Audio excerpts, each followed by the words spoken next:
What up, gang? How's everybody doing? Let me share screen. When first say getting started. Everyone. Mastermind updates. Share screen here. Let me confirm that people can see my. This is recording. Perfect. People can see my screen, my trading view. Perfect. You can hear me. All right. Awesome. I'm going to stop recording and re-record and just make sure it's up into the cloud, not on my computer. Stop recording. Oh no, this is to the cloud. Okay, cancel. I want to record. We are still recording. Okay, perfect. All right, everybody. So we will go ahead and give just a minute before we get started. I hope everybody had a good day. It was a long day for me. It was a long day, truthfully, longer than it needed to be.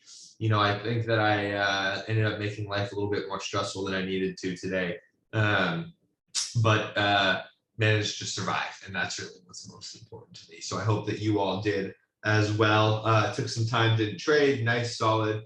I saw some people were green. Some people I saw executed some nice trades. I know Calaman, I know Julian executed nice trades, if I'm not mistaken. So it's good to see that overall. But for me, it was a little bit of just a wash day that ended up making some mental mistakes that cost me a few $1,000s. And just trying to get myself out of this little slump that I've been in since last Friday. You know, I think that no matter what stage of your trading career you're at, some of you might be hot right now, some of you might be very cold, but no matter where you're at, you're going to go through some slumps, and you need to learn how to make sure to get out of those as well as manage them the right way. So that's been my priority over the last few days. Rather than trying to size up and make a bunch of money, my priority has just been, okay, let me survive the right way. Right? Let me do this the right way. Let me be disciplined. Let me be patient. So yeah. All right. Let me check the box real quick. Ron, my man, is on. Hell yeah. Manage expectations today. Hell yeah. All right, everybody. I got my Claritin here. Let me take that. Allergies be gone. I got my fresh LaCroix. I believe we are ready to dive in and get started. You see how many people are on? About 25 on. This makes sense to me. Few people are slowing down as we get towards the tail end of the lessons. Few less and less people are able to be on them live. They're more onto the recordings, whether or not they're behind or whatever the case may be. But to the 25 of you who are on here now at the moment, I applaud you for being able to work your schedule around and be here. So thank you for that. What we're going to do is we are going to finish up covering the option strategies portion of what we were talking about last time. We started to talk a little bit about short puts, a little bit about covered calls. We started talking just a little bit about overall option strategies. So we're going to wrap that up tonight. We're going to go through and teach the basics of spreads, of strangles, straddles, just the basics of all these options things. And then what we are going to do is continue on in lesson 7 and dive into. I got to open the right one. I've had both these are open to the same one. Which one is Mastermind 7 2.0? There we go. Then we're going to dive into a little bit of psychology, tie back some strategy stuff together, a little bit of daily routine, talk about the loop. So I don't know how much of this one we'll get through tonight, and then we'll wrap this one up on Thursday. And then on Thursday, what we will also do is a deep dive into some charts, and particularly multi-time frame analysis. I think that after going back and forth a little bit on what I wanted to spend, make time making sure that we cover is daily routine, make sure that we spend a lot on that. And then for the topic that we sort of wanted to extra emphasize, I think multi-time frames is what I want to make sure we cover, because the buy and sells we're going to review a little bit tonight, and the levels is an art, but it's mostly a science, right? Like there's a formula to it and such. And so while I know it may be confusing a little bit at times, in the levels, we also have like a system of a group of 200 or 300 people that know the levels and can help answer your questions in the mastermind chat. But multi-time frame analysis, I think, especially after hearing what Gabriel had to say, I think multi-time frame analysis is the one that's like really gives you the biggest advantage on how to use the levels. So we're going to spend Thursday making sure that we cover a good chunk of multi-time frame analysis as well. And we're going to review a little bit of charts tonight that cover that. So with that, let's dive in here and move through these option strategy slides relatively quickly. Again, the multi-time frame analysis stuff and the depth in which I talk about it, and the same with the levels, is not something that you can find online. If you want to find out what more in depth about credit spreads and debit spreads, which you'll know plenty from our lessons, but if you really want to dive more into them, you're going to find a ton of information out there. So I would rather focus more of our time on the multi-time frame analysis and stuff like that, right? The stuff that you can't necessarily find out there just on, YouTube University, right? So with that, the strategies that we talked about a little bit last time were long calls, long puts, right? We all know those, buying calls, buying puts. Then we talked about short calls and short puts. We talked about short calls and the fact that we're probably never going to do them. We talked about short puts or cash secured puts, about how you could potentially create your own entry on whatever stock you wanted to own long term, right? And how the value of those short puts, especially in a bear market, right? So tonight what we're going to cover is, we also covered calls a bit last time. But tonight what we're going to cover is straddles, strangles, debit spreads, and credit spreads. These are going to be the 4 option strategies that we are going to cover. So as a reminder, the format of this, we're going to cover for each one of these strategies. Is it bullish? Is it bearish? Or is it neutral? Is it a debit or a credit? Does it require directional accuracy? How do we calculate max risk? How do we calculate max profits? And in essence, are we asking the question, do we want to go long, short, or neutral by using this particular strategy, right? So no need to cover calls, all this observations. This is what we covered in the previous lesson. And so this is where we stopped, right? We ended on short put options. We talked about, just as a reminder, right? If you were interested in owning some particular companies, one way to buy those companies rather than just buying shares of them at whatever price they're trading at the time is to sell puts to find an entry on that, right? So I'm hopeful that some of you have done, if this topic interests you a lot, I'm hopeful that you did a little bit of outside research on it and how powerful of a strategy it can be, especially if you look at somebody like Jordan, who posted that alert in the long-term investments channel.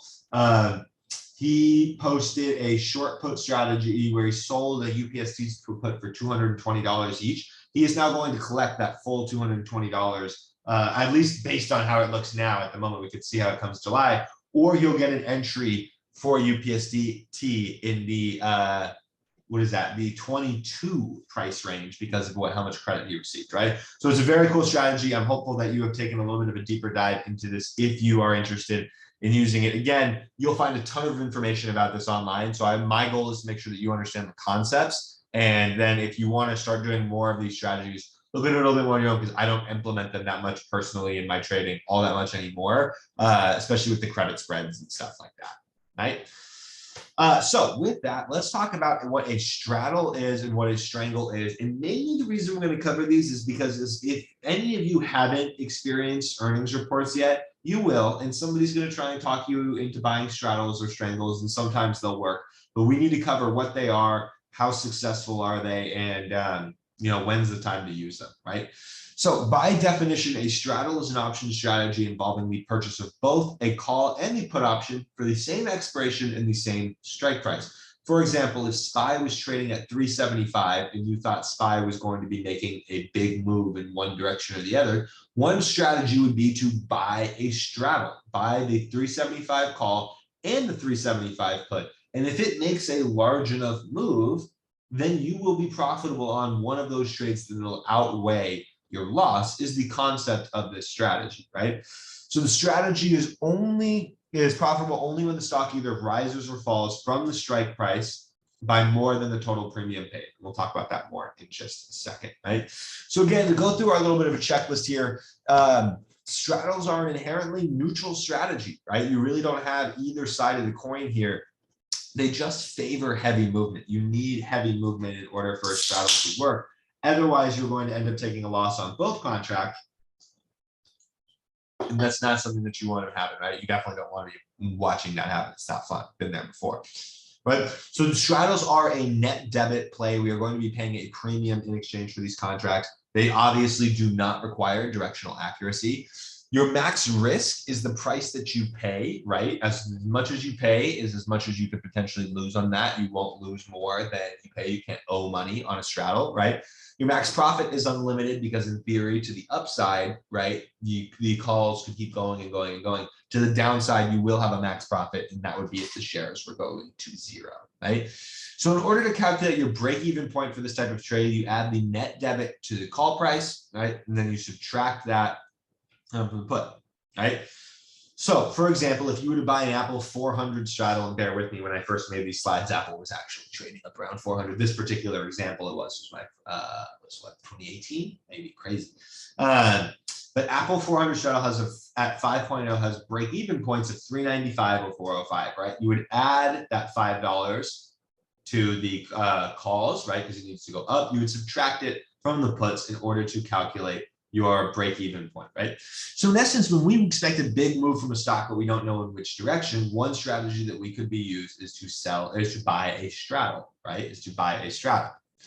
So straddles may seem like a great way to play stocks, but the reality is that most options are overpriced, especially in this current environment of high implied volatility, right? And they favor option sellers. So this strategy is to be used situationally and not regularly. One way that you could implement a strategy like this is maybe during an FOMC meeting, right? I know Joel in particular has had some good experience with this, where he'll buy a straddle or a strangle, which we'll talk about next, leading up into FOMC, right? And what you'll notice during that is that because IV, which we talked about in the last lesson, right, implied volatility is increasing into the FOMC event, actually both the calls and the puts sometimes start going up, regardless of the movement into the FOMC event, because traders are preparing for a large move in either direction, right? So the premium goes up. So I remember Joel at this last FOMC just last Wednesday entered a strangle, and he was up like 15 or 16%, you know, before the meeting ever came out, right? So that's kind of like a risk-free trade, right? And on some levels, right?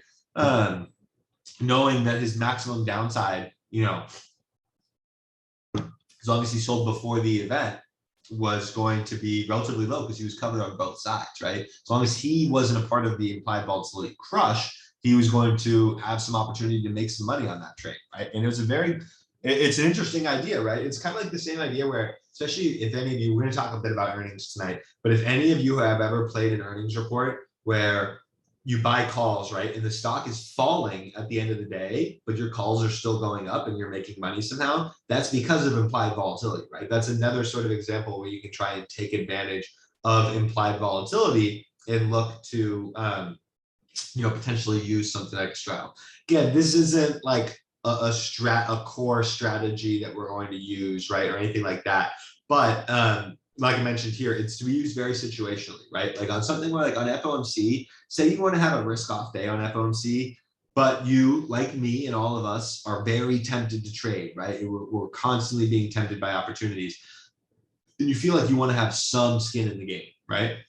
One way to have some skin in the game would be put on a small strangle before the event or a small straddle prior to the event, right? Maybe risk 250, 300 bucks, right? Or something like that. And your absolute max loss if something goes wrong and they both go to zero is that, but it gives you an opportunity to maybe make 15% and keep yourself a little bit of skin in the game. In reality, what that will do will keep you off tilt, keep you off trading the main account, right? We have to find these sort of hacks around trading our primary accounts and around the risks that we take, right? So straddle is just one example of these. Again, it requires low implied volatility to be truly successful, and the market hasn't seen low implied volatility in quite some time, right? So with that, let's move on here. The next strategy that we're going to talk about is a strangle, and it is very similar to a straddle, just with slightly different criteria, right? So a straddle, like we talked about, is if you are buying the 375, if your SPY is trading at 375, you would buy the 375 call and the 375 put.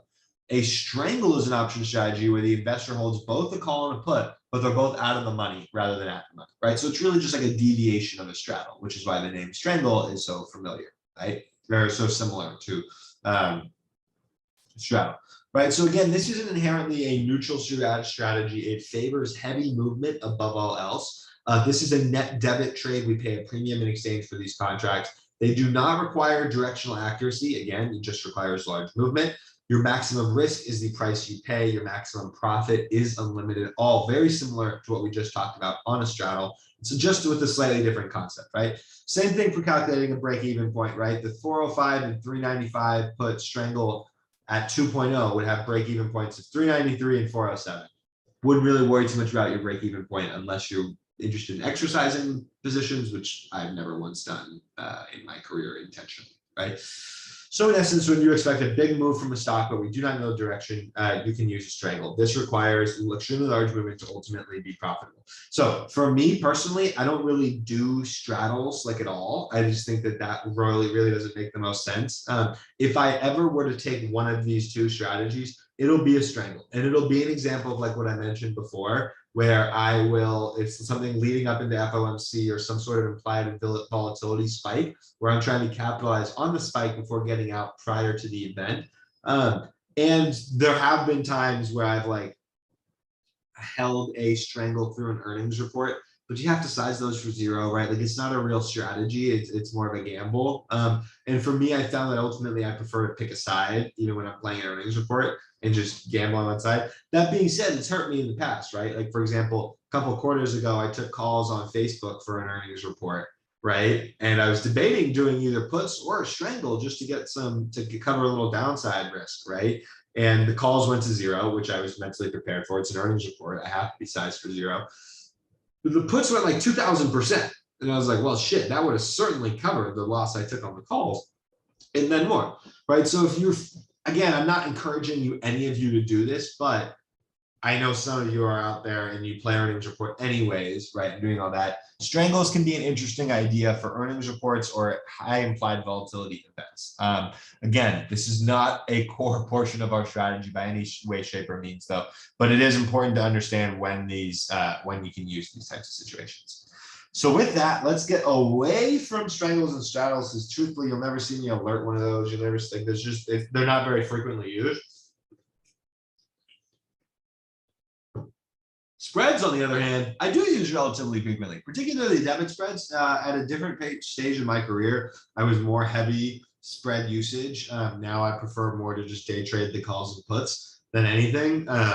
But a few of my previous students, including now some of my best, moderators, even though I have no best moderators, they're all my best moderators because they're all the fucking shit. But people like Ali and Jordan, for example, like I mentioned last time, they found more comfort, I think, in trading spreads more frequently than they do contracts themselves. So some of you out there may really feel that way, depending on your work schedule, depending on your risk tolerance, right? Like these spreads may be a really cool way for you to open up, and potentially make some money trading. Or let's say you're somebody who trades on a cash account and you hate swinging on your cash account that you day trade on, but you have FOMO from all these swings. You want to participate in some of the swings sometimes. A small margin account like on Robinhood or Tastyworks with debit spreads can be a great way to keep your primary account safe and also have some skin in the game on some higher risk swing trades, right? So with that, let's not hold back at all. Let's dive right in after I get a sip of this here water.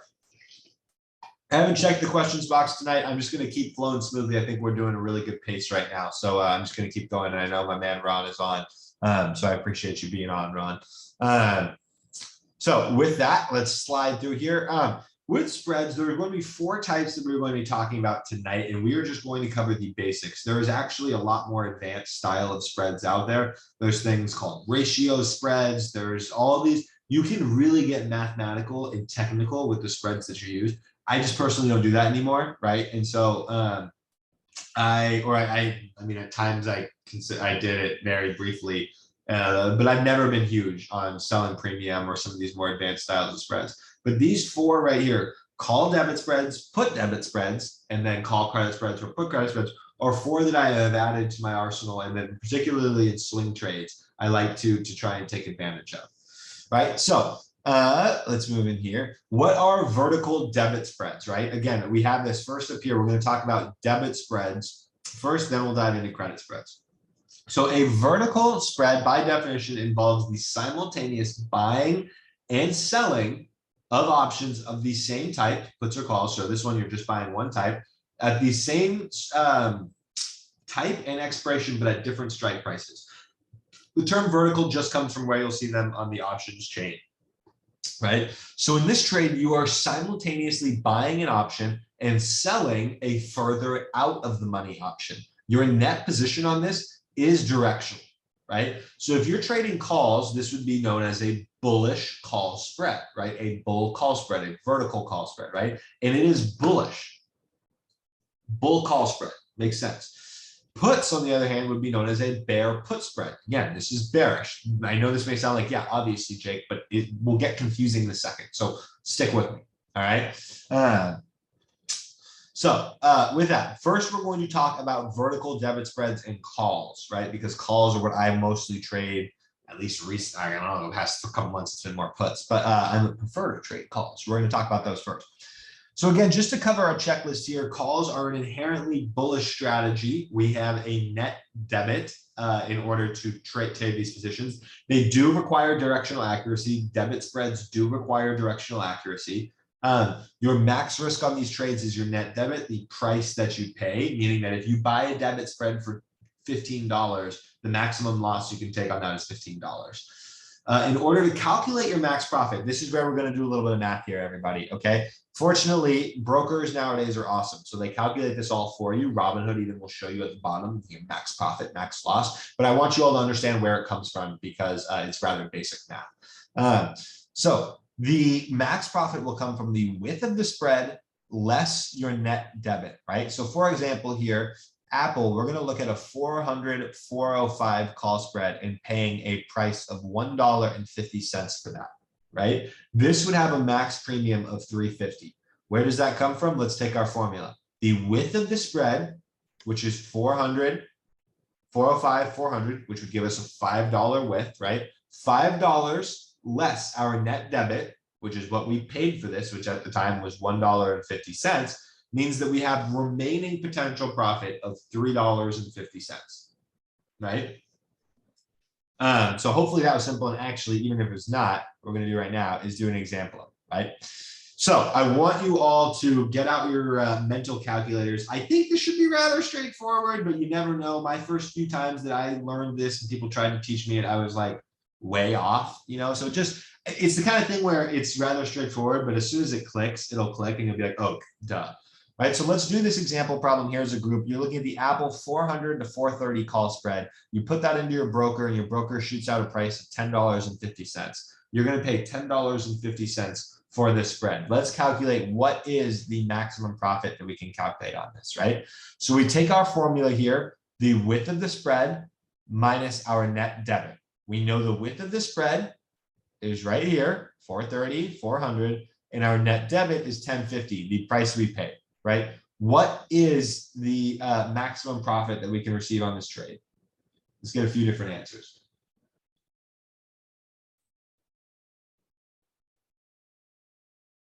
Okay, cool. 19.5. Yep.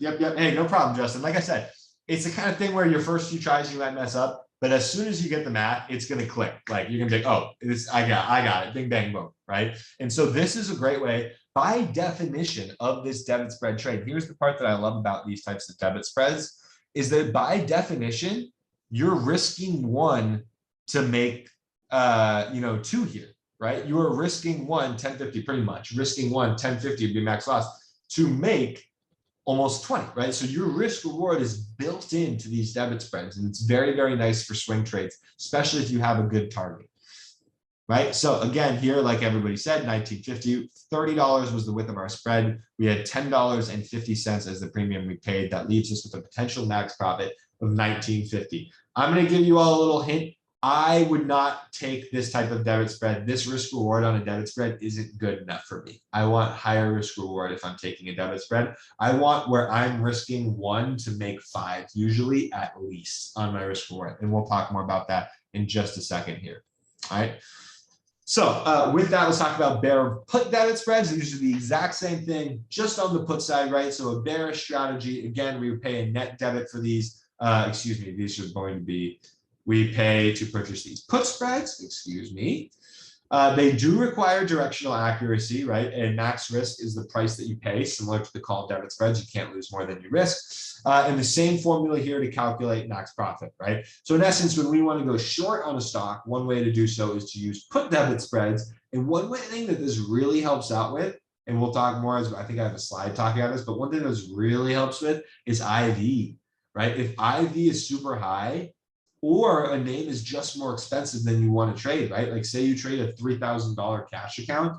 I actually wouldn't recommend, all of us mods and team wouldn't recommend that you focus on a name like Tesla, right? While you're trading a $2,000 or $3,000 cash account. Contracts are just too big. However, if you have a side margin account, right? Like a debit spread account on Tastyoo or something, you can find Tesla trades for $80, $60, $70 that are legit risk reward trades. You can start to trade some of these bigger names. Or when names have extremely high implied volatility, you can use these spreads to reduce the costs. They're awesome, right? So we'll, but again, sorry, just to get back from my tangent there. When we want to go short on a stock, one way to do so is to use these put debit spreads, right? With that, we are going to now rotate a little bit into credit spreads, which is where things might get a little confusing at first, but I promise, bear with me, they will make sense, and you will definitely have a good understanding of this by the end of this lesson. And if not, this is a topic you will have, a bunch of resources on for sure. So what is a vertical spread, right? Again, we talked about this in the last one. A vertical spread involves the simultaneous buying and selling of one particular expiration date, right? Just with different strike prices. Now, in a debit spread, what we talked about, right, is that your position is directional because you are buying an option and then selling a further out of the money option, right? And an example of this would be you buy the 400 Apple call and sell the 405 in our debit spread example, right? You are buying more in the money, selling more out of the money in debit spreads. In credit spreads, it is going to be actually the reverse of it, right? There, excuse me, let me go back. In this trade, you are simultaneously buying an option and selling a further in the money option, right? It doesn't have to be in the money, but it's closer to being in the money than the one you are buying. So if you were looking at a 405, 400 spread on Apple, and you sold, which is the 400, which is closer to the money at times, Apple's trading at 400, you would be in a credit spread position, right? Because you are selling the contract that is closer to the money, right?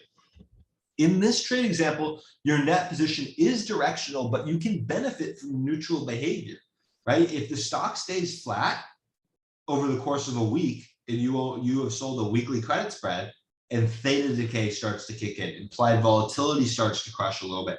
All of a sudden, the contracts that you sold are going to be going down in value, even though the stock might have moved up. It just might not have moved up enough to the point where you go negative on your position, right? It's very cool, especially Jordan, I know an example does a lot. Jordan and Joel really love credit spreads, and there's something I used to do a lot. So some of you really, this might click with you a little bit more, right?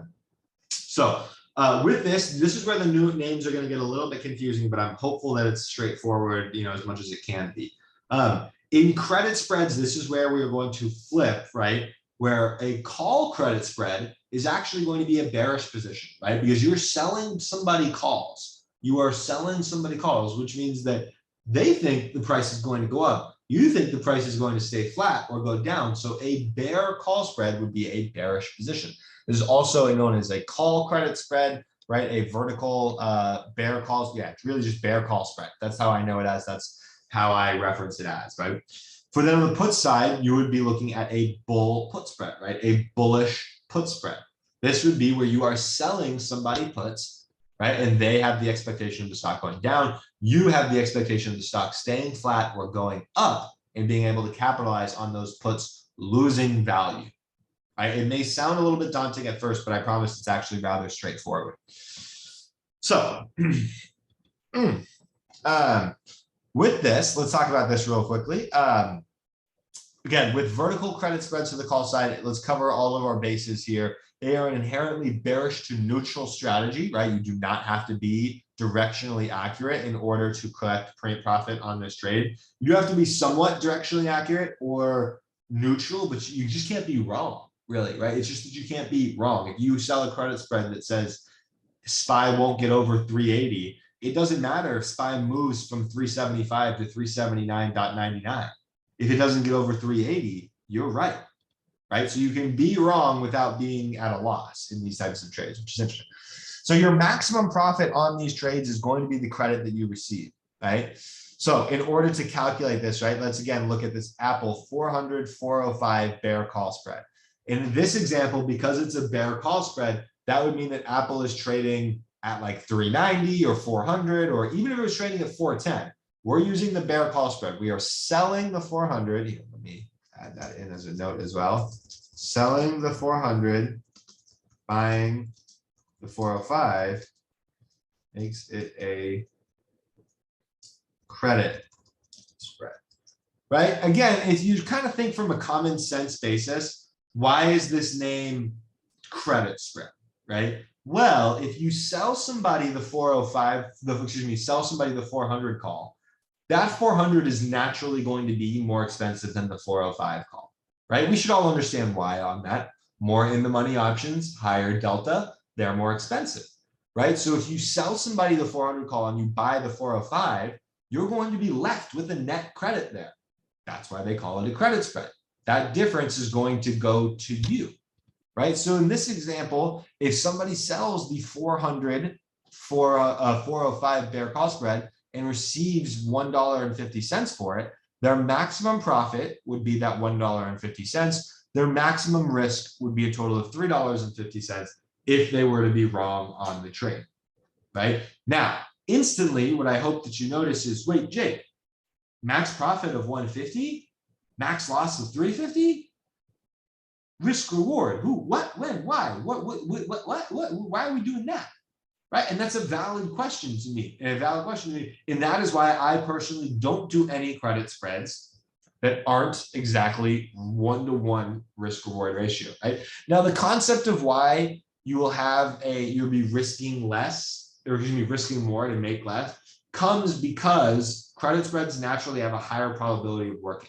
Right, options, most of them expire worthless. Right, so you do have a higher probability of this trade working out. If this is the price that you paid for this trade, you're going to have a statistical set, not including technical factors, right? Like the chart, which is big for us, but based purely on the options pricing, based purely on the math, you are going to have a specific percentage of chances that you will likely go your way, right? That kind of falls back into that expected move conversation that we had a little bit last week, right?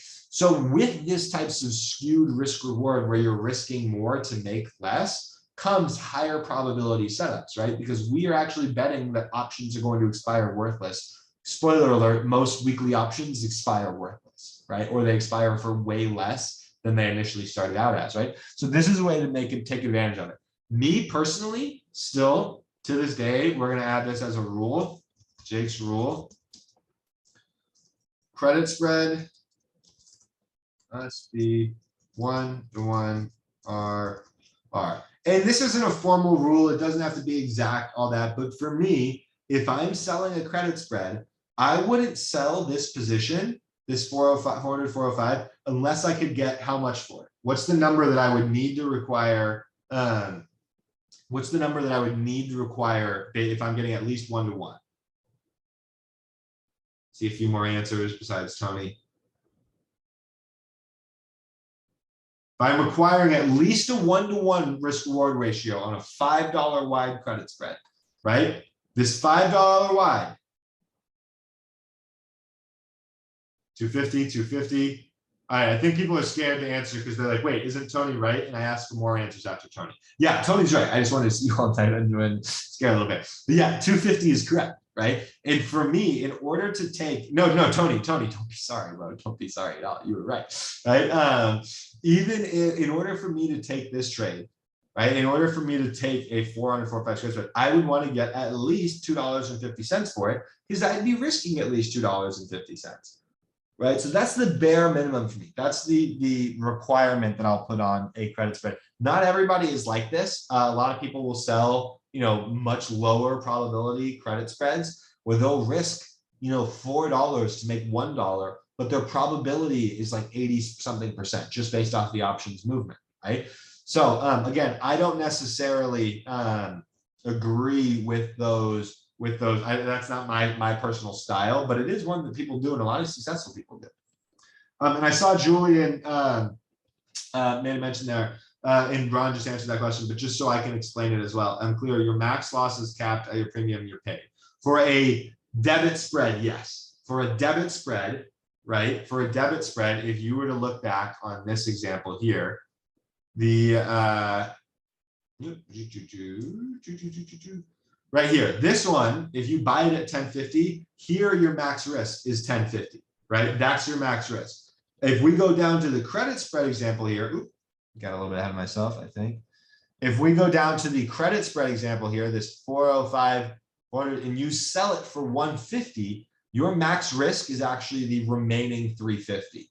Your max risk is the difference between it, right? Your max risk is the width of the spread minus the net credit, right? So the width of the spread is the net credit. So exactly, debit you pay, credit you receive, right? So the terms are sensitive to that. Let's dive through an example of this right now, just for math purposes, right? So here we have a Apple call credit spread. So in this example, rather than us being the buyer, which would be a debit where we buy the 400 for 420, right? And we know, I'll repeat this, we know that on debit spreads, we buy the more in the money one, right? Which would be the 400 call in this example.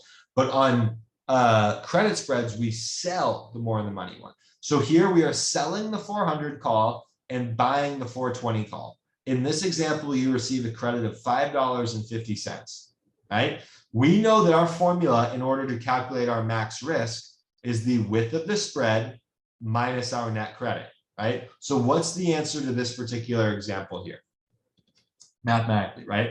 You plug in the width of our spread here, width of our spread.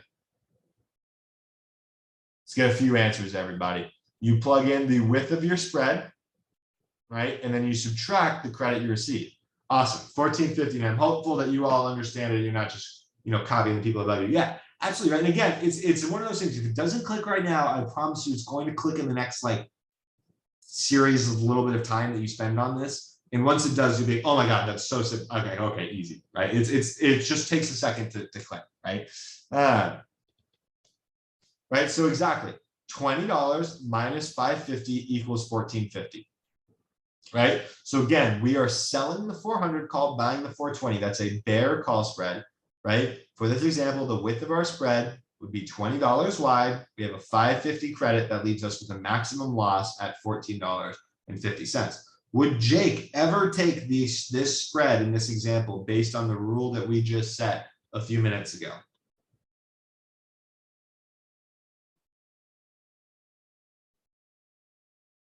No, right? Remember, Justin, this is the credit spread, right? This is the credit spread. In this example, you are risking 550, which is the credit that you receive, to potentially, you're risking 1450 to potentially make 550. That risk reward isn't worth, the juice isn't worth the squeeze for me there, right? At that point, you'd be risking 1 to 4 R to R, right? At least I want is 1 to 1. So for me, I don't sell this particular credit spread unless I can receive 10.0. If I can receive 10.0, then it's 1 to 1. I'm risking 10 to make 10. Yeah, that's not ideal, but if that's a higher probability options type of trade, and maybe I can pair that with a call debit spread, right? Then those are the types of things where, okay, this starts to look more and more appealing, right? For this types of risk reward, it's just not appealing to me. And for me, that's why I think you won't see a lot of us particularly posting credit spreads in the chat, is because the risk reward just isn't great on them, right? And you'll even see Chip mention, because Chip will do quite a bit of credit spreads, but he'll mention stuff, and he'll say this is high risk, right? Because if you're doing an out of the money credit spread, it's high risk because even though it might be a higher probability play, from a dollar value perspective, usually you're risking more than you're willing to make.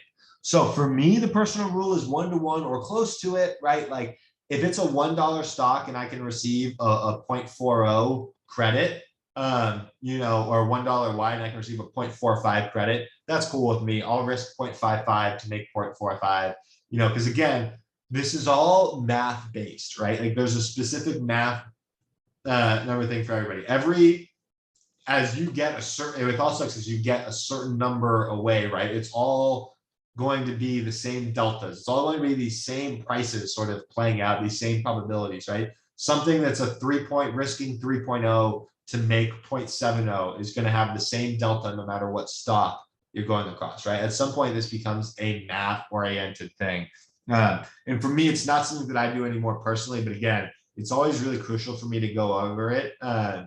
It's always really crucial for me to go over it because there's a lot of people who like this clicks more with them, and this just works better in their brain, especially if you're a math person, where you might be the kind of person who say, hey, Jake, I'm going to use your level strategy as a range for stocks. And rather than try and day trade them and all that, I found that with my work strategy, my work, schedule and all that, what's more productive for me is to sell credit spreads on the edges of these ranges, right? Or buy debit spreads and hold them for a while. Whatever the case may be, there's going to be a group of you out there who I guarantee once you put a little bit more, you now learn the basics, and you're like, oh, I like standard deviations. I like that, right? Where you do more research on these on your own, and you'll be able to see these concepts like, oh, damn, okay, now I want to take the strategy that Jake's taught me, and in terms of like chart strategy, and sort of twist that into my own way of using the numbers and the math to my advantage, right? That's what Jordan does. That's what Ali does. That's what Joel a lot of times does, right? Joel's very big on expected moves and probabilities and all that.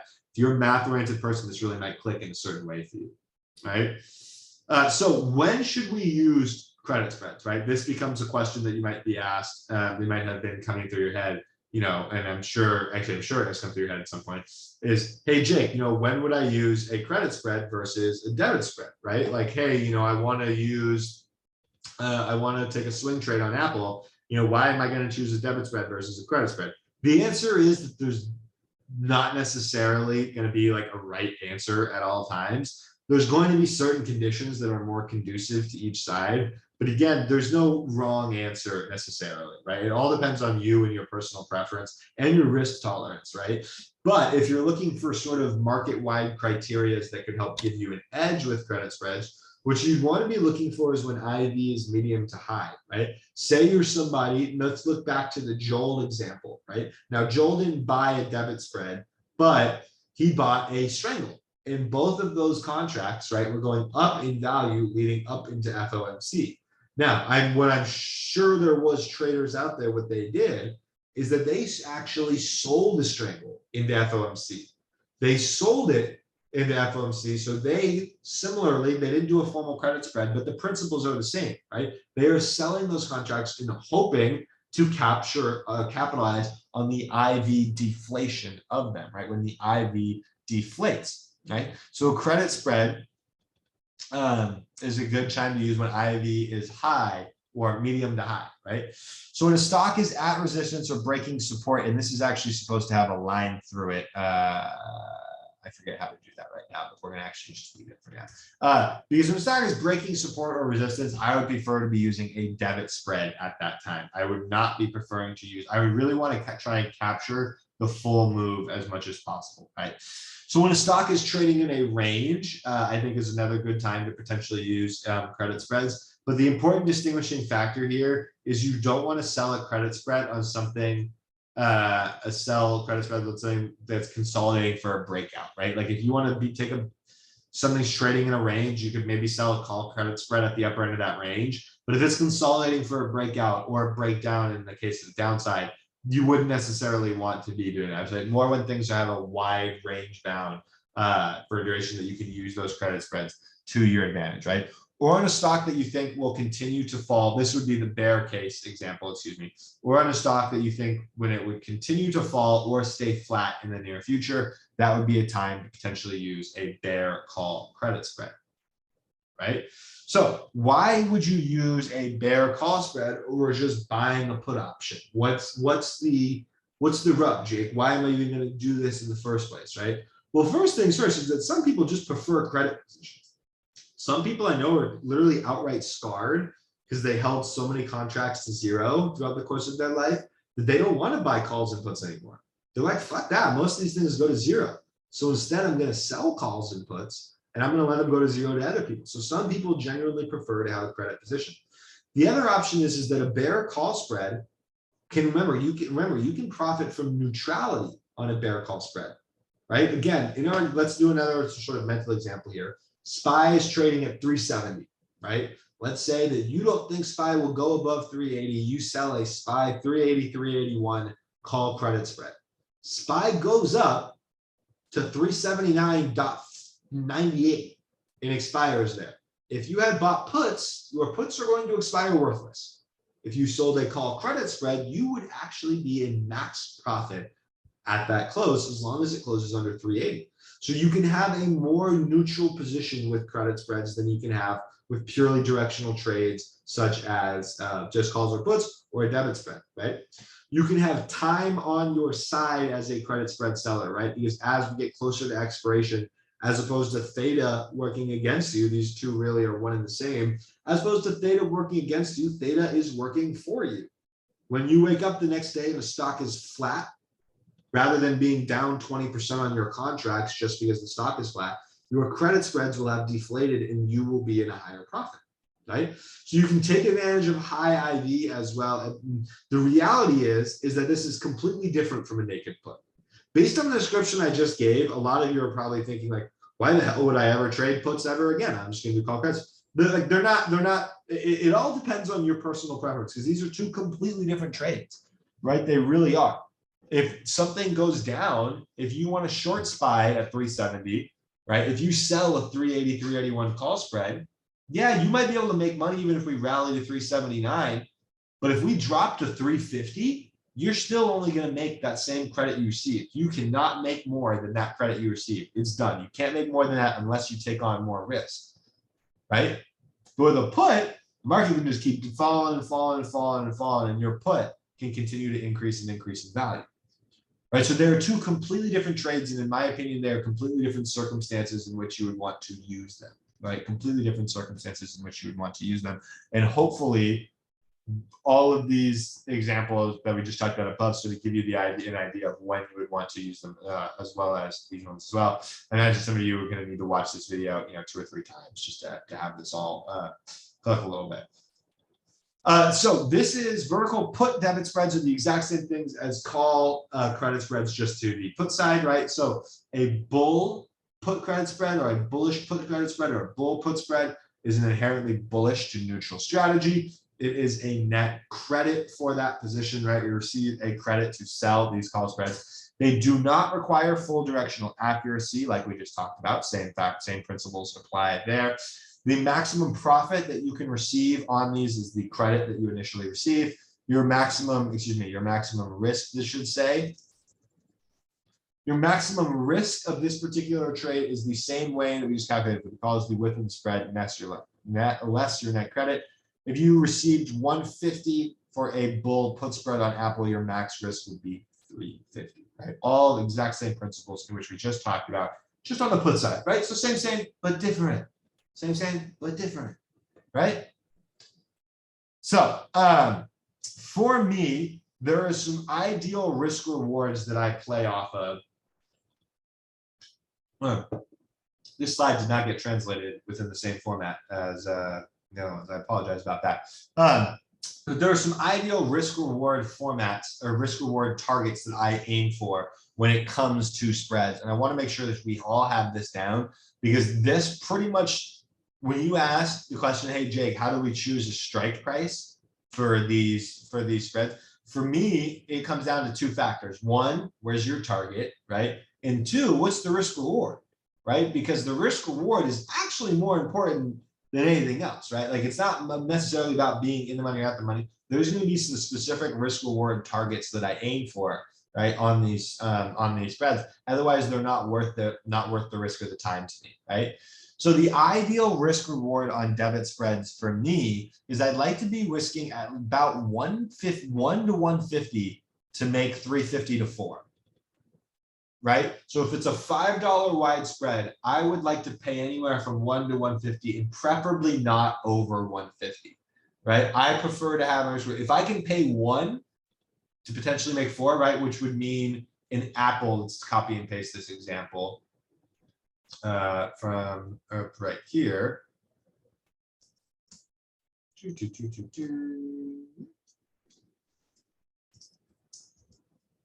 Right?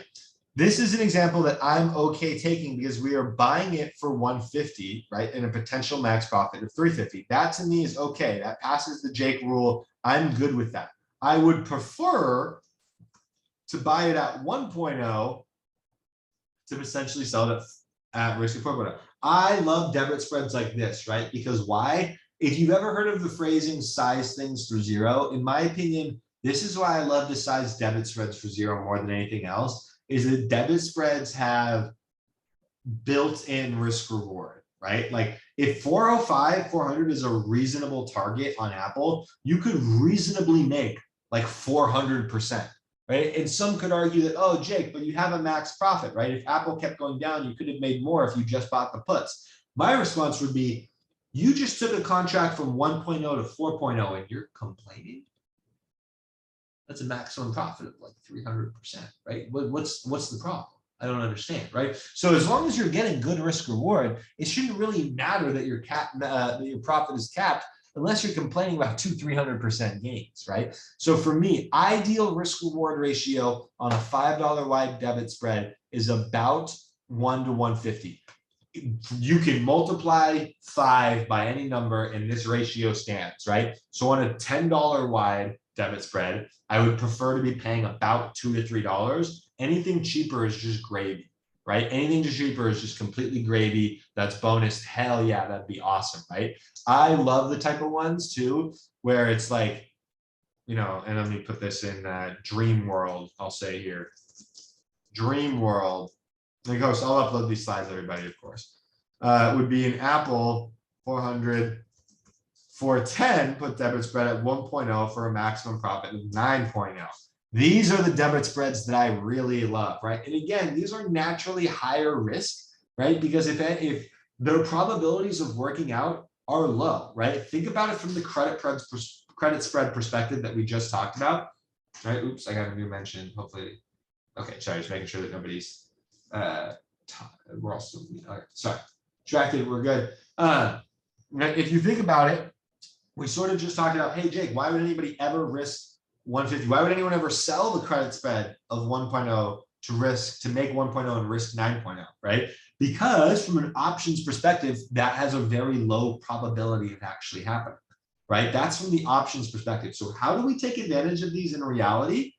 Is we use our technical edge from the chart to exploit when we believe the options pricing is wrong.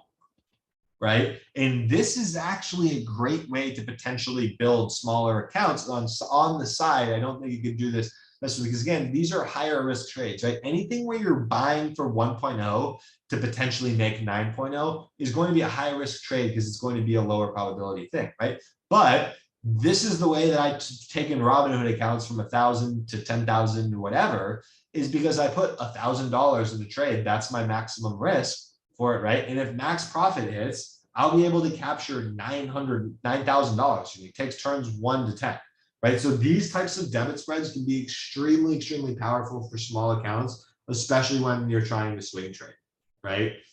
It's just important to remember that you want to aim for good risk reward. In any debit spread that you take, I think you have to size for zero, especially if you have a Dream World debit spread. You got to size that for zero. Because come on, you're risking 1 to make 9. You got to know the probabilities aren't going to be super high from an options perspective, even if the chart says that that really looks good, right? The options are telling you, man, that doesn't look that good, right? You're probably outside the expected move 2 times, right? Like there's math that I don't have the math background to explain to you all on in terms of like why, like across various different stocks with the expected move, the delta, the standard deviation, all that will be, you know, sort of the same. I don't understand the math behind that, but for those of you who are math heads, like there's a lot of research to be done and understanding to have on this. Again, the reason we don't cover it is I don't do it myself anymore, and all that information is public knowledge, right? So on ideal, that's ideal risk reward for debit spreads. Again, we will have this posted for you all, so don't worry if you missed some notes on it, although I've been talking on the slide for a while. Ideal risk reward on credit spreads, however, is I like on $5 wide spreads, to risking 1-to-1, right? Like we talked about, I could be risking 250 to make 250. Depending on the chart though, and depending on the outside circumstances, meaning implied volatility, certain events, right?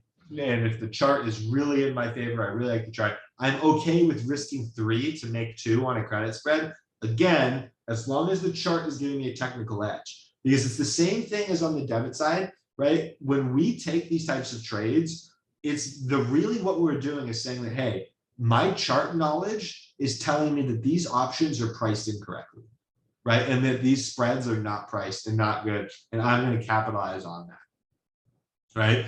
So 250 to 250, again, this is a $5 scale. You can scale that to 10, 20, however wide you want to do it. Usually the widest I do credit spreads is 5.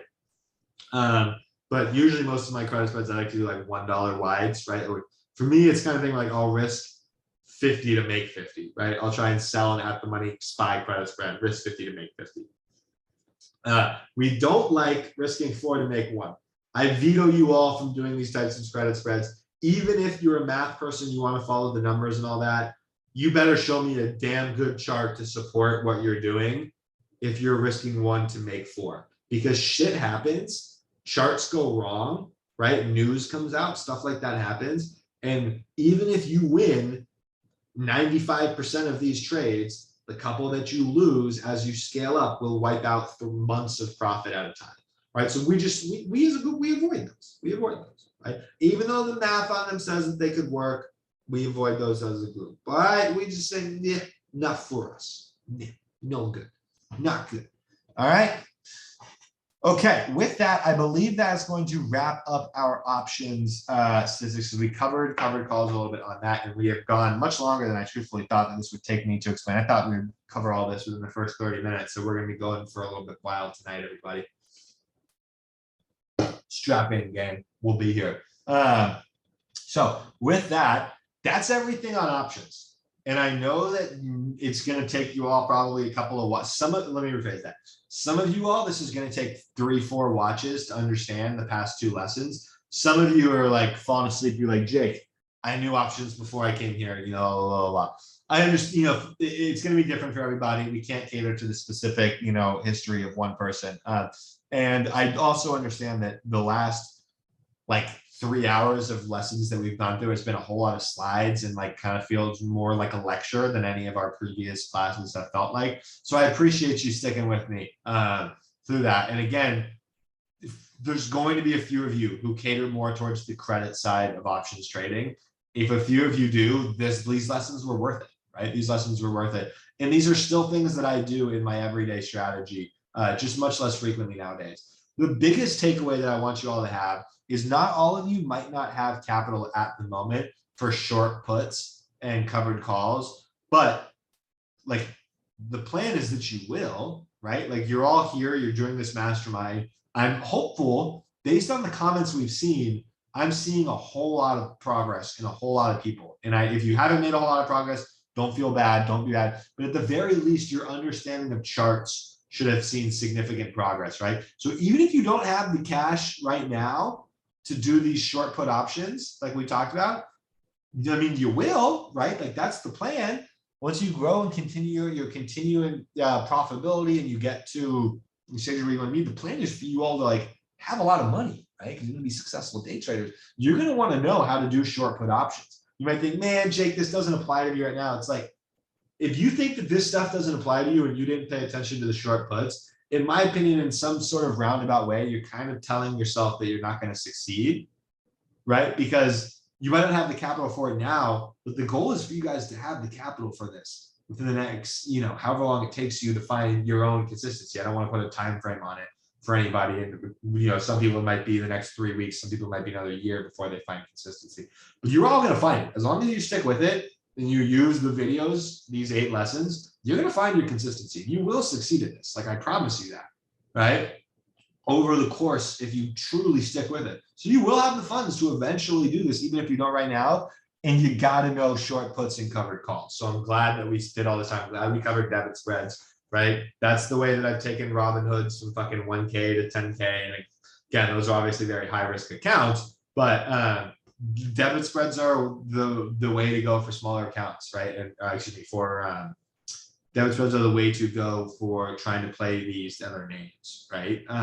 So with that, let's wrap up here from option strategies and rotate into our lesson 7 2.0, which is going to be a little bit more technical, right? So we're a little bit behind on my schedule here, but again, this presentation of slides here and the charts that we're going to cover tonight are the last formal structure things I have. We've finished all the material, so next lesson we'll wrap up these slides and then go straight into more MTFA and basically just examine some real-time examples. Let me pause here and check the chat.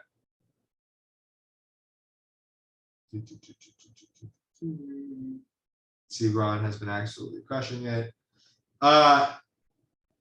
Yes, Julian, just to answer your question, these are the last two lessons, right? It was a 4-week program. We are at the end. This is the last week of our 4 weeks here. So what we will do is the following week we'll save that we're going to do a Q&A session following, and then we're also going to do a check-in meetup, a check-in, no specific date lined up now, but probably closer, I want to say mid to end July, we'll do another, you can call it a lesson or basically a review. We did it with the last mastermind class, and it was we'll send out an email, we'll prepare everything, and we'll do a big full check back in day and basically say, hey, answer questions. So that again, you'll still have the mastermind chat for life. So I mean, it's not like you're going anywhere, but in terms of lessons and stuff, yeah, these are the last two, Julian. These are the last two. It was 8 lessons, right? 4-week intensive program. So we are close to the end. So the other thing that I'll just cover while we're talking about that, many of you who are in this, a few of you were members of the subscription group already previous to this. You've DM'd me, we've talked. If not, make sure that you have. If you were a subscription group member and then you did the mastermind after, make sure you DM'd me. I owe you like $100 because the people who were not part of the mastermind or whatever your rate is tomorrow, I owe you like $150. I want to make sure to pay you back, right? The people who were not part of the subscription group, they got full access to everything for that month, right? They got full access to the signals, the rate trades channel, all that, blah, blah, blah, blah. After the end of the classes, which would be this week, right? And what we do is we'll extend it a few more days into early next week as well. You all will also lose access to my alerts, my the analysts, the stuff like that, as described, right? Which is that for the duration of the mastermind, you have everything. You have the full channel, you have full signals, you have everything. Once the mastermind is done, the access reverts a little bit back, not to the full subscription group, but just the mastermind area, right? So you'll have that for life. You have the recordings for life. You have the mastermind chat for life.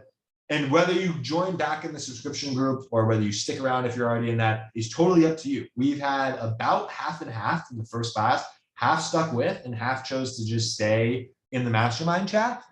For example, somebody like Becky, who she found a little bit more success. She did the mastermind, then she signed up for the subscription group, and she noticed that she just found more success trading without signals, right? And she wants to really give this a shot on her own.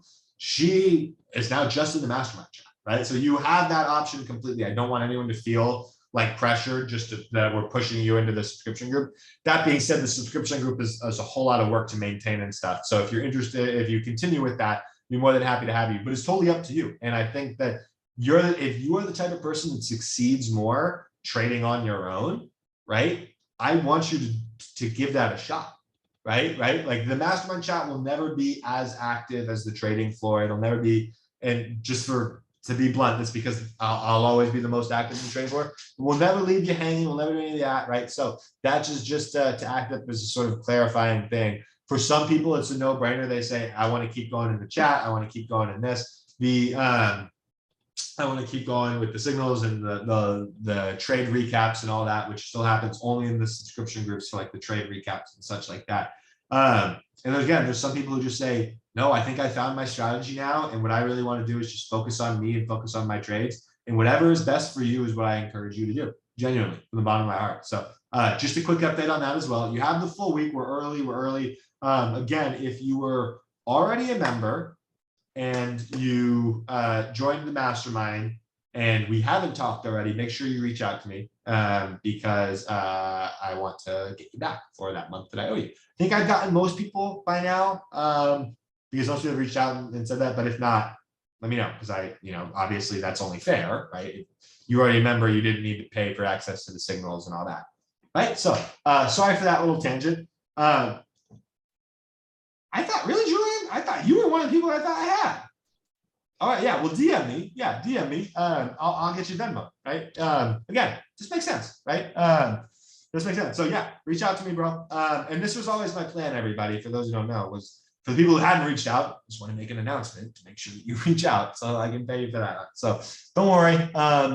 Hopefully we get everybody squared away on that. I think it should be a rather straightforward thing, right? So that's the update for the subscription group for all that. Again, please don't hesitate to reach out if you were not a member before, but you still just want to reach out to me because you guys will all have one of our cheaper discount codes. So make sure you just DM me and I'll get you all squared away with that, right? So with that, let's skirt out of that and back into the remainder of what we're going to cover tonight. All right, so what we're going to cover tonight, we're going to review a little bit of psychology right now, because I know today was a little bit tricky for some people. So we're going to review a bit of psychology, and then after we review psychology, what I'm going to do is dive into the NVIDIA chart, and we're going to talk about NVIDIA today, what was picture perfect about that, what was going on in the overall market at the time. And then we are going to, we'll call it a night sort of after that, I think. And then we'll dive into this strategy, nail down specific and daily routine in the last one, along with some more MTFA and multi-time frame analysis, right? So I think that's sort of the structure, excuse me, that we'll go for the rest of the night. And let's do it.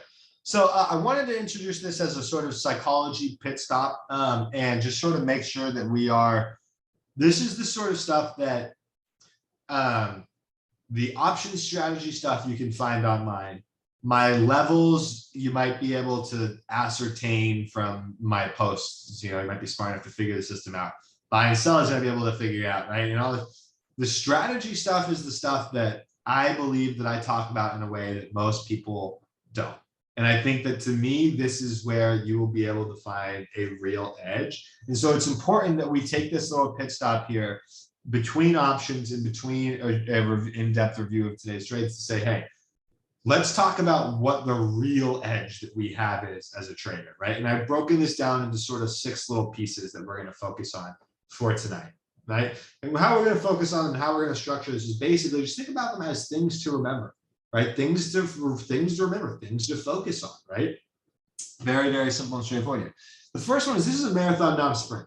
The phrase that sticks with me the most, and again, I think you have to have some sort of little phrase or a little trinket and tick to remember some of the important ones, right, is that most people want to day trade for the rest of their life, but then they trade like their life ends tomorrow. That really stuck with me because I did that for a long, long time. What I did was I wanted to day trade for the rest of my life, but my position sizes were not aligned with that, right? If you really want to day trade for the rest of your life, you have so much time to make money and to get your system down and to do all that, this and all that, right? And when we start overexposing ourselves to risks that we do not need to take, right? And to risks that we actually aren't comfortable taking in the first place, then what we're doing is basically telling ourselves that we don't think we're going to make it long term. It's basically like when you break a rule, it's basically like saying, I don't think I'm going to make it long term, right? I don't think I'm going to make it. I don't know if I can do this the right way. Right. So it's super important. Think about this phrase. The next time that you feel a little bit anxious in a trade because you have too much size and you're tapping, you're like, oh my gosh, I have a little bit too more in this than I feel comfortable risking. Think, man, I want to trade for the rest of my life. My life doesn't end tomorrow. It really doesn't. This one trade is not going to be the thing that makes or breaks you. And the more and more that you get stuck in that thought process, the more and more harm it is truly going to do to your account in a big, big way. Right? So the next step on this for this our psychology pit stop is I want you all to learn how to ignore toxicity, right? And the tough part about this is that toxicity comes in like a bajillion different forms, right? So the first and most simplest way that we're going to talk about is I need you to refine your Instagram following list of who you are paying attention to on Instagram in terms of social media traders. there's a bunch out there that I think are great, that I think that you should continue to follow. I think that, you know, the Umars of the world, the Trade Like Mikes, Albert Trades, you know, Rippy, some of these very transparent and clear type of people. Those are ones that I would feel comfortable with you sticking and following, you know, good trading advice, good content, you know, bing, bang, boom. I think that there's a lot of people out there who I shall remain named, because I'm not fucking naming anybody specific. I'm talking about just the genre of traders out there who, you know, their priority is on the money, and this how easy it is, and how follow signals for easy money, and how, you know, and you all know, you know the general vibe of what I'm talking about. I just, the simplest way that you can go about this is cut that off your followers list, your following list, right? And again, please nobody be like, I know I'm not talking about anybody in specific. I'm talking about just the group, like the classic Instagram trader, right? The yachts, the Lambos, right? Like all that, although not the Lambos, because somebody got mad at me because I thought I was talking about Jay Dune. I'm not talking about Jay Dune. I fucking love Jay Dune. He's the man. But you all know what I mean, right? You gotta cut that sort of lifestyle bullshit out, because it's a fucking fugazi, man. It's a fugazi, it's a fugazi. Those people bought their shit not from, you know what I mean? Like it's just trash, right? So I want you all, rather than to focus on, damn, XXX made XXX today, I want you to just cut them all out, man. Cut them all out. You got to find down that social media list. I think that's a huge, huge step. And I think that's a very, very important thing that I do, that I think is key. Even if you want to follow them, just block their stories, man. Stop watching stories. Stop watching. And again, I'm not telling you to only listen to me. I hope that that's not the vibe that you're getting, because there's great ones out there, like the ones I mentioned. I don't want you to stop following people on Instagram, but there's certain ones that I want you to limit yourselves to. Now, the reason I wrote my little note here that toxicity comes in many different forms is because it's true. All the genre of like old of the Lambos, bots, all that, that's not the only place that you can get toxicity from in trading. I may be a legitimate source of toxicity to you as a trader. You might see my P&L and be like, I want to get that. I took his mastermind. I want to get there now. I want to do it now. Right? And I might be a form of toxicity where I cause you to have some sort of FOMO and take irrational position sizes, right? So this doesn't happen to everybody, but to a lot of people, this is a big, big thing, right? Is they're chasing P&Ls of people that they see online, or in Discord, whatever the case may be. It's real, right? So if you need to have profit loss channel muted, fucking mute profit loss channel. A lot of people from the first mastermind have that shit straight muted. They might post their own little updates in there, but they're not checking it. They're not actively checking how much other people are making. They're not a part, that's not part of their end game. That's not part of what they're worried about.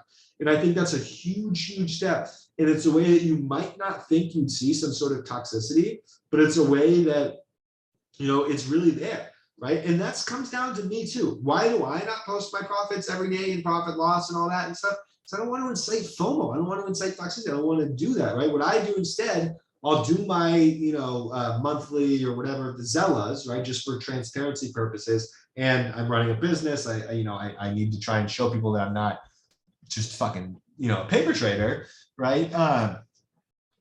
And so I have to do that on some level out in the world, but there's a reason I try and limit what I do in the group and all that, because I'm not trying to incite FOMO, right? Again, toxicity comes from many different forms. Right? So if you found something to be toxic to you as a trader, then you need to cut it out. Right? And again, this is going to be the kind of thing where I am your mentor before the owner of Rake Trades LLC. If you are a current member, or after this mastermind ends and you join these subscriptions, for example, and you have an experience like Becky, who she just, again, everyone's experience will be different. Take someone like Ron, who done so fucking well, he's become a part of the team. Take someone like Becky, who she found that the chat was more of a distraction and more toxic to her than it was good, right? And again, it's gonna be different for everybody. I don't care about the subscription. I would rather Becky go and she's gonna kill me when I'm using her as an example, and I probably shouldn't have done this, but she's just a perfect example.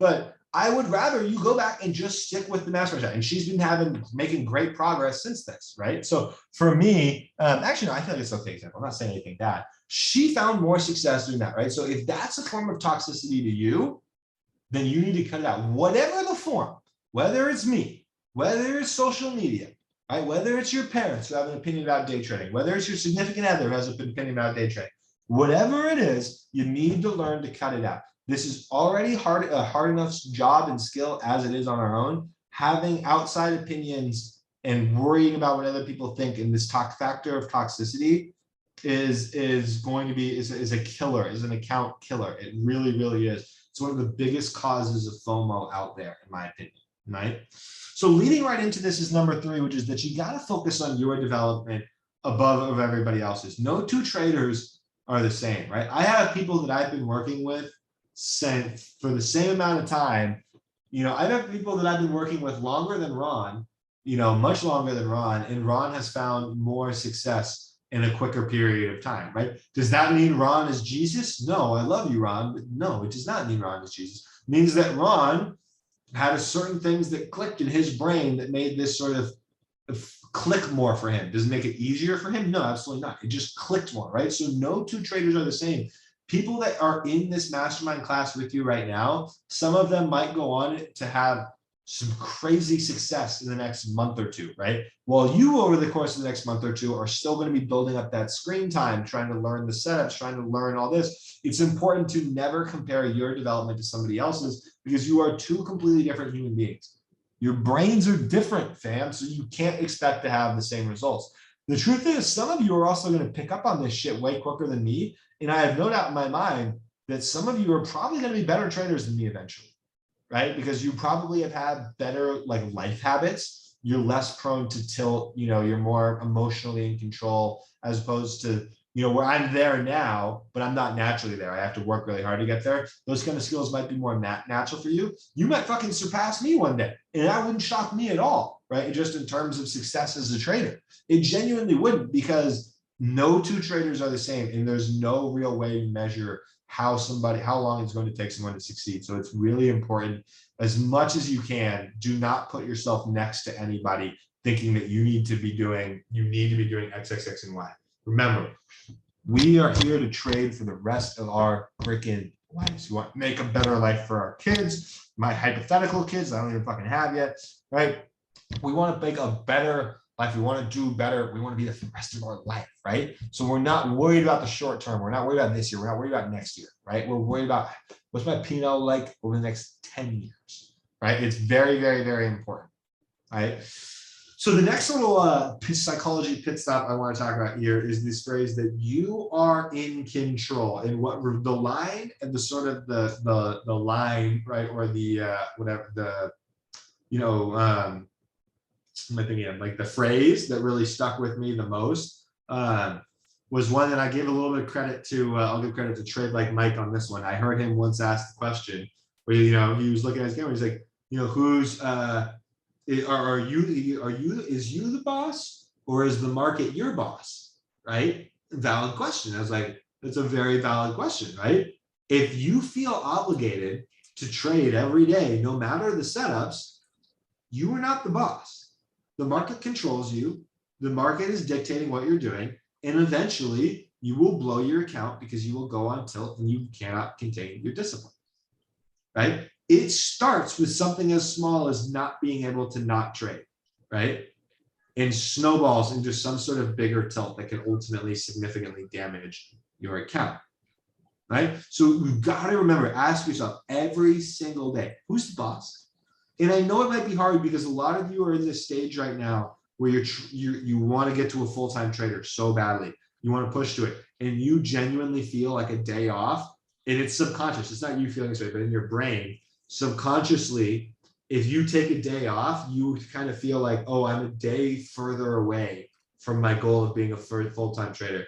I'd encourage you to remember the opposite. If you take a day off from trading by choice, I actually think that you're a day closer to your career as a full-time trader. And I believe that fully in my heart, right? And it makes perfect sense. It's just our brains are wired to think, oh, I made no money today because I chose, or I won't make money today if I sit out.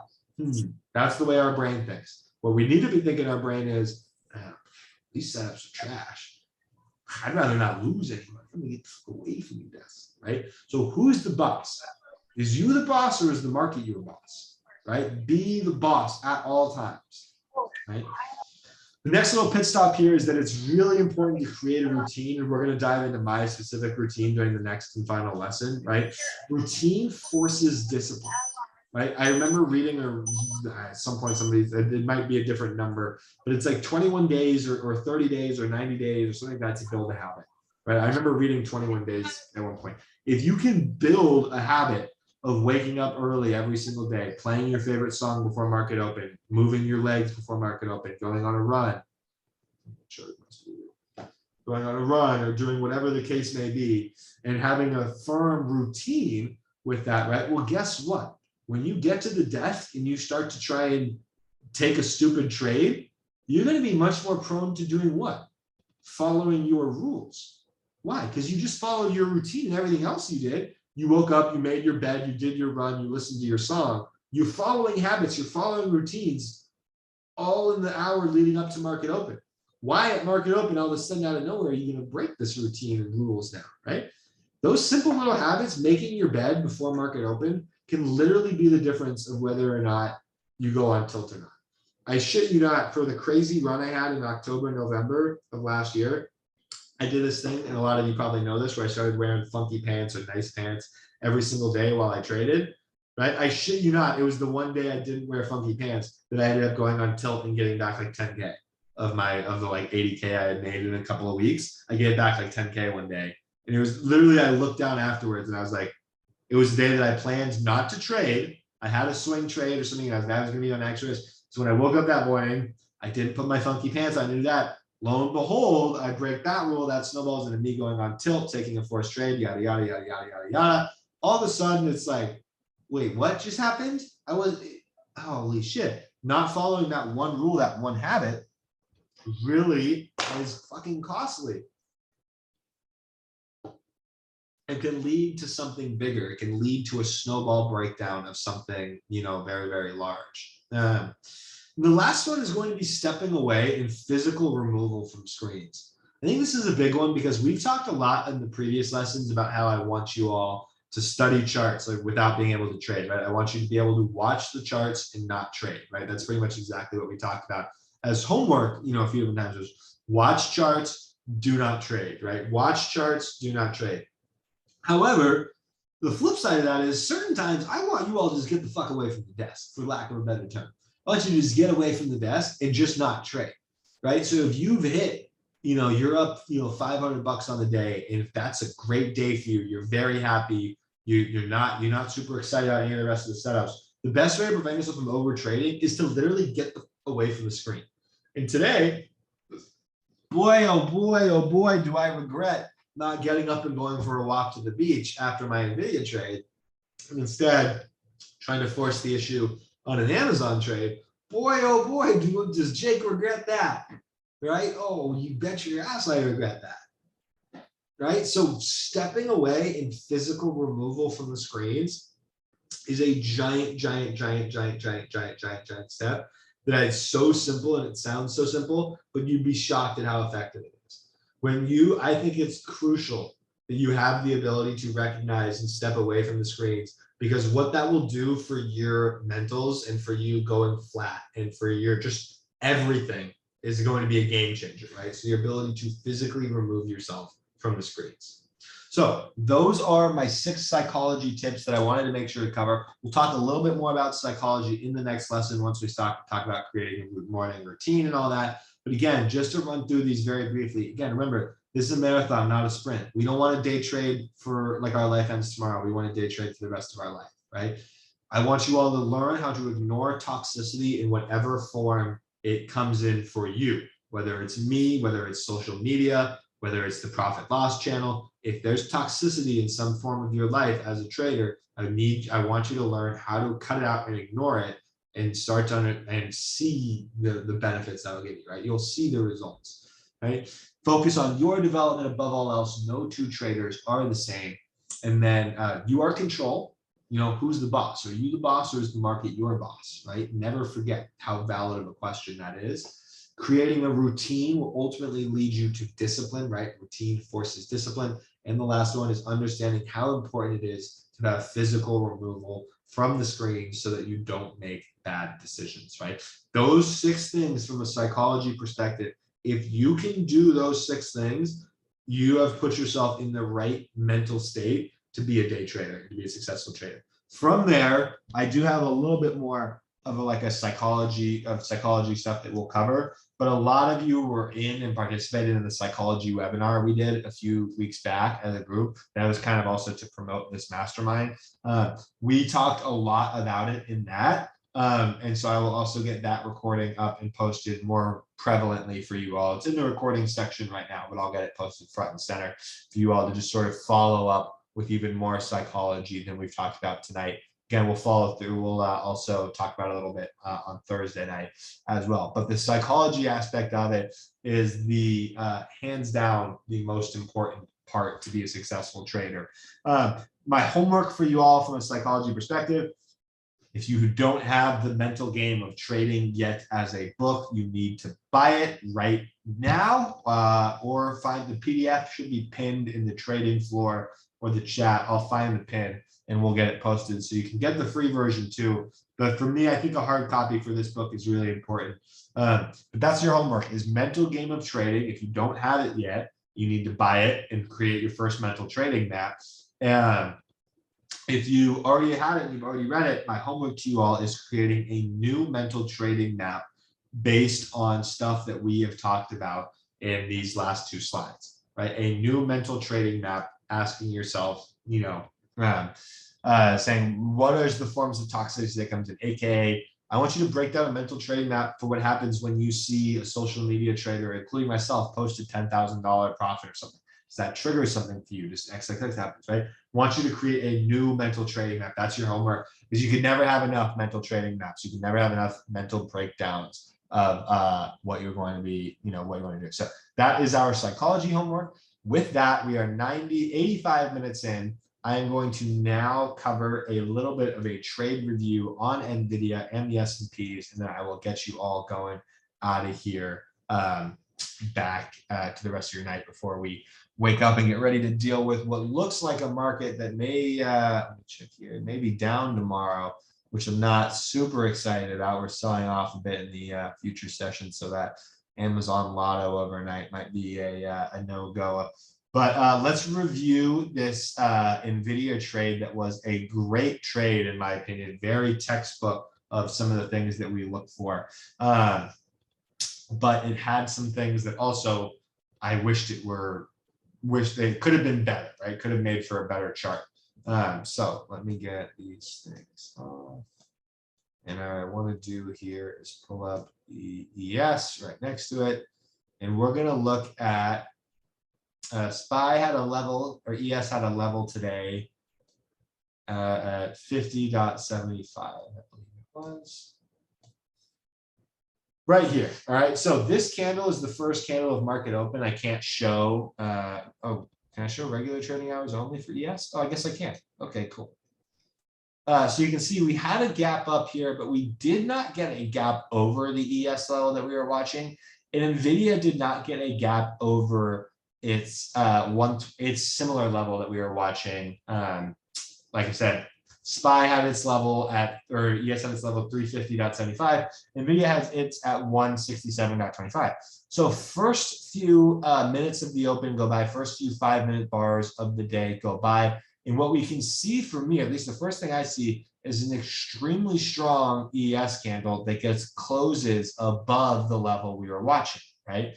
Then you look at what NVIDIA had formed, and it had rallied up into the level, right? And kind of rejected the level and started to pull back a little bit, right? It had started to pull back, but was still holding well above its opening price for the day, right? Combined with this, the fact with the overall strength that NVIDIA had, right? A strong gap up and that led me to believe that, hey, are we rejecting this level at 167.25?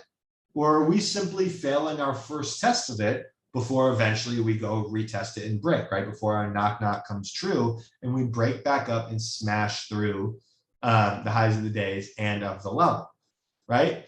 So in my decision-making process is, okay, is NVIDIA a valid trade to take? Because the first question I had from multiple mastermind students today, and it's a great question that you all asked, was, hey, Jake, NVIDIA was below the level. Why did you take the buy setup on NVIDIA when it was below the level, right? So the answer to this question can be found in the ES, right? So if we look on the fourth candle into the day, at the time, the ES, the SPY, was above and actually retesting its level, right? At the time, NVIDIA was pulling back off of an initial rejection of its level, right? So yes, you could suppose that that means NVIDIA isn't as strong as SPY, or, you know, you could do that, but it's not an aggressive pullback. It wasn't a super harsh rejection. We traded up into the level and then we started to pull back a little bit in a manner was actually very contained. We didn't reverse back beneath the opening price, right? It wasn't something more along the lines of like a Meta, which had showed failed weakness to hold above the open while ES had made this move, right? There's a key difference between what's happening. Meta is failing to hold the open and doing this, while NVIDIA is just getting a little bit of a pullback off of a level. It's not surprising to us that NVIDIA doesn't necessarily break and smash through a level on its first try. We don't expect the stock to necessarily just smash through a level on its first try. We expect some sort of reaction there, right? So NVIDIA saw a reaction, and then what I did was drill down into the 2-minute time frame. And on the 2-minute time frame, I was waiting for some sort of potential trigger to enter this trade, right? I was willing to enter something on NVIDIA up here. But can anybody tell me why I never entered on any of this action in here? And then I'm going to pop up in the chat box here. A lot of questions here. I know Ron has been fucking nonstop. Sure. Trying to go higher, blah, blah, blah, blah. Why didn't get above the way? So Christian has the right answer here, and Nanette as well, right? Exactly. We never actually triggered anything, right? So this green bar here actually sets up a nice potential 2-minute setup that where we could see if we break above its high, right, that can trigger a 2-minute buy setup where we break above a bar's high, stop above its low. We never actually break above previous bar's high. We never actually trigger a buy setup. And thank God we don't, because what do? I sit on my damn hands waiting for a trigger that never came. And what does that allow us to do? Let me pull back NVIDIA on the right here as well so you can see it. What that allows us to find, right? The question was, why didn't we enter during this area? We never got a buy setup to trigger. But down here, we do get a buy setup to trigger, right? Again, we have NVIDIA in an uptrend, makes a strong move up, pulls back, right? Establishes support here, especially on the 5-minute frame. You can look, it still has the same sort of setup. And within this candle, we end up taking a long entry as we break above this green candle's high.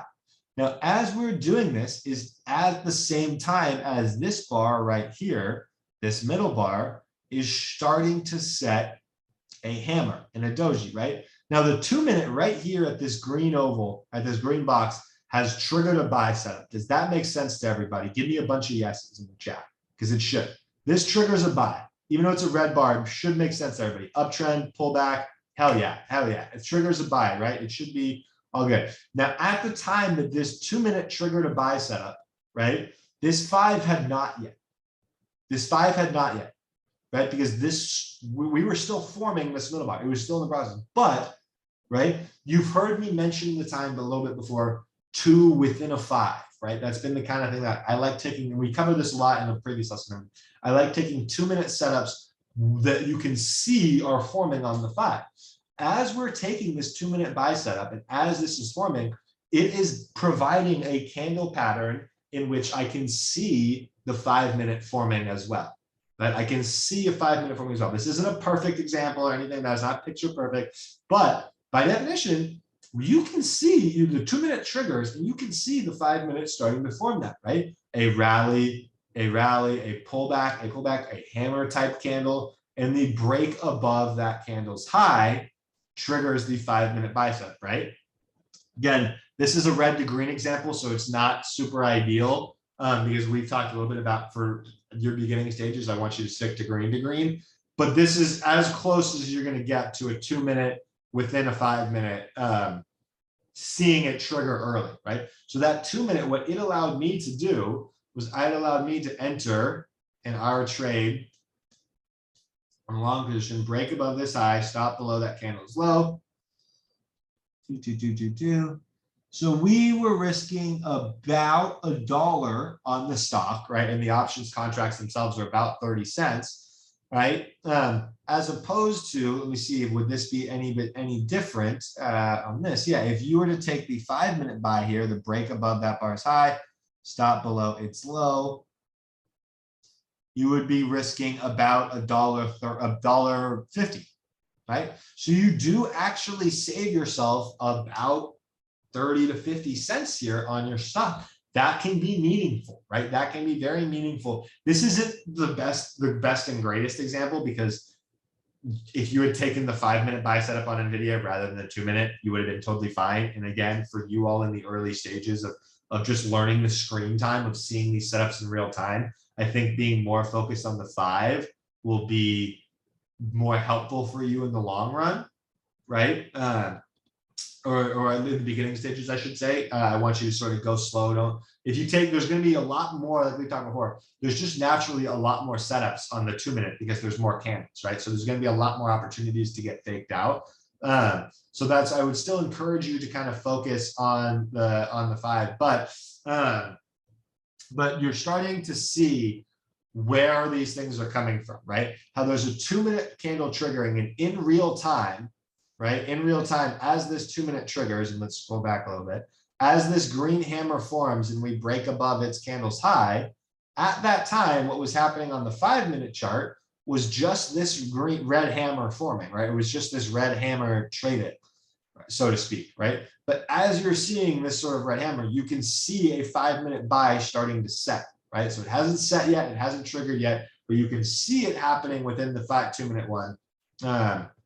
And you can look at it forming within the 5, right? So again, I know that might be a little bit confusing. This 2 within the 5 stuff is probably one of the more confusing things that we're talking about. To be honest, I know Gabriel, this was one of the main reasons he took the mastermind, was to get clarity on the MTFA and this specific 2 within a 5. And this isn't like an ideal picture perfect example, but I hope you all can see a little bit here. Wow, the 2-minute triggering a buy here preempted a 5-minute buy that ultimately triggered just a couple minutes later, and you had a better risk reward on the 2-minute there, right? Now, the biggest thing that I wanted to answer though today, more than the 2 within the 5 type of, more within the 2 within the 2 within the 5 type of thing, is I also wanted to cover and show what it looked like next to ES, right? So again, let me check the questions box real quickly.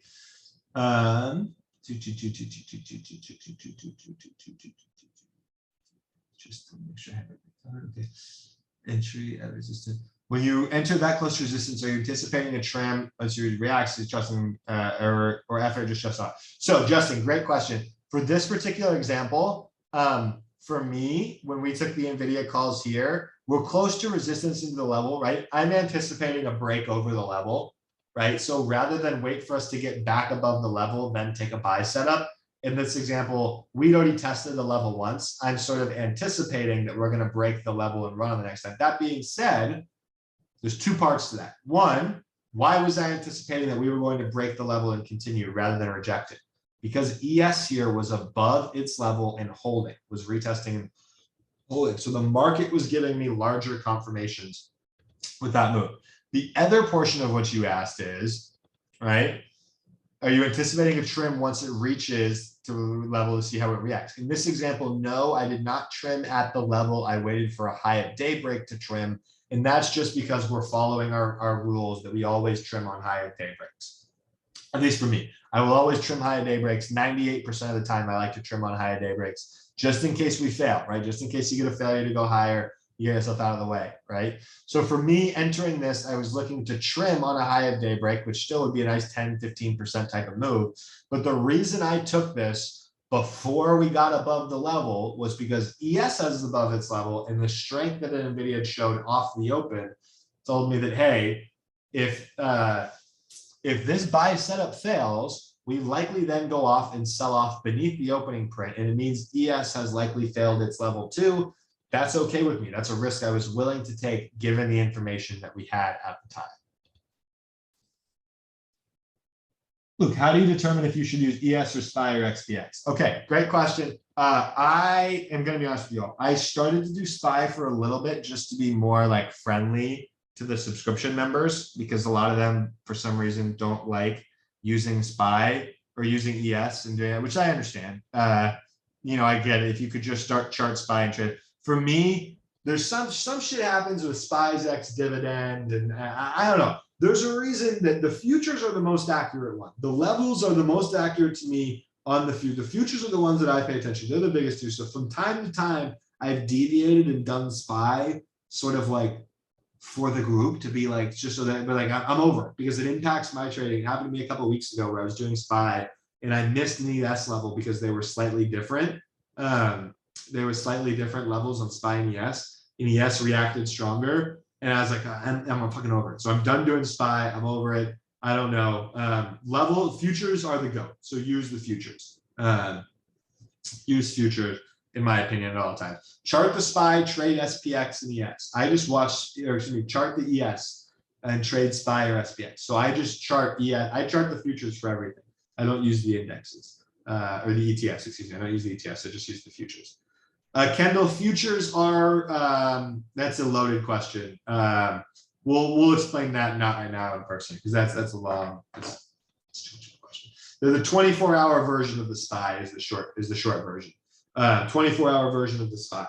It's just another ticker. So right here, you see you can look up SPY.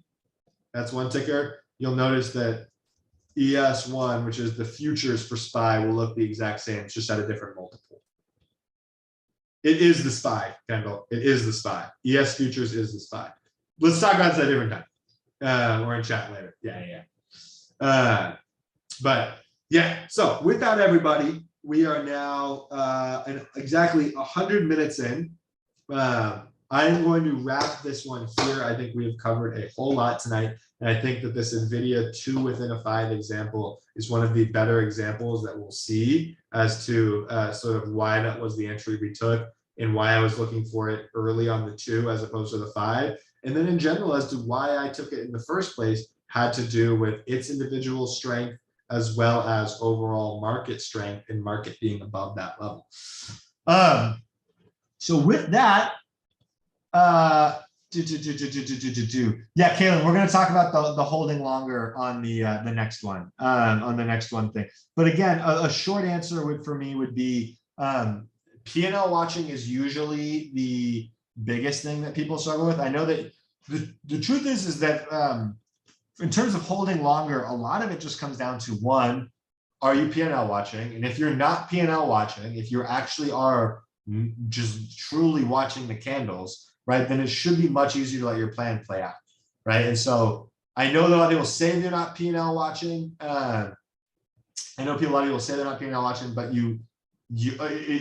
people are. If you're taking 15 to 20% type of gains, in my opinion, then you have to be P&L watching, just because a lot of the times our setups will allow for much larger than 15 to 20%. Not saying that you shouldn't take 15 to 20% profits, but I think a lot of the times people take 15 to 20% is because they see 15 to 20%. Right? They see that number. So my advice to you, in a quick matter of form, because we'll talk about it a little bit next time, but truthfully, this is almost a type of thing where it's like, it's going to come from something internal from you, right? Because there's no necessarily tip or trick that I could give that will completely clear this up and be like, oh, okay, that makes sense. Besides the not P&L watching, most people are P&L watching. So if you are, cut that out. That's probably the number one biggest thing is just completely not watching your P&L as a whole, right? And then the other portion of it really comes down to your faith in the system and your faith in the setup, right? If you have confidence in your faith in your system and your ability for the trade to work out, then you have no problem holding the trade to the target, right? The flip side of that is making sure that you are not holding a trade just to hold it, and that you want to be calculating. I believe it's in lesson 2. In lesson 2, we spend a good amount of time talking about risk reward and how that when risk reward is adjusting, right, and calculating risk reward as it's moving up. I would encourage you to also look back on lesson 2. I think it's either 2 or 3 where we talk about how you're calculating risk reward in real time to determine whether or not the trade is still worth it, right? That's probably one of the biggest things. I know some people skipped lesson 1s and 2s. A lot of people did actually. They thought that oh, I'm just gonna wait till we get to the strategy portion. That's one of the things that you might have missed if you skipped the first 2 lessons. Is that we talk about managing risk reward as it's and calculating it as it's moving, right? So for me, for example, on this NVIDIA trade, if my stop is down here, right, and my target is my target was 171 something, right? Up here, when we have a failure to go higher pattern, which is this is where I closed NVIDIA fully, right? The reason I did this is because at this point, we're so close to target that it actually is me risking more money if I try and hold this, right? If I try and hold this for target, I'm risking giving back more based on where my stop is, right? So that's one way I think would be the, I think that the art approach is to not watch your P&L. The science approach to your question is, always be calculating risk reward and always be calculating, is it still worth it for me to be holding this trade? Is my stock, is the R to R still good for me? If it's not, then you can have an easier chance pulling. Yeah, Julian, I love that phrase. Don't be a dick for a tick. I think that's also another great one as well. Don't be a dick for a tick. With that, everybody, I think this has been a great lesson. I think that we covered a whole lot. I think that I have overloaded your brain with an hour and 45 minutes of information. And I am very hopeful that it all made sense. I'm very hopeful that if you have questions, don't hesitate to reach out in the mastermind chat. I'm going to be off screen for the rest of the night. I will upload this before I go to bed tonight, so it should be uploaded for you to rewatch before the market opens tomorrow. But then we'll do a session again tomorrow. We'll do a trade review session tomorrow. I'll follow up questions on anything that anybody might have, and we'll get excited and ready for our not excited, but we'll get ready for our final class on Thursday. And sort of get ready for graduation for you all, right? All right. So with that, I hope you all have a great rest of the night, and we'll talk very, very soon. Okay, fam? All right, gang. I love you all, and cheers. Let's fucking go.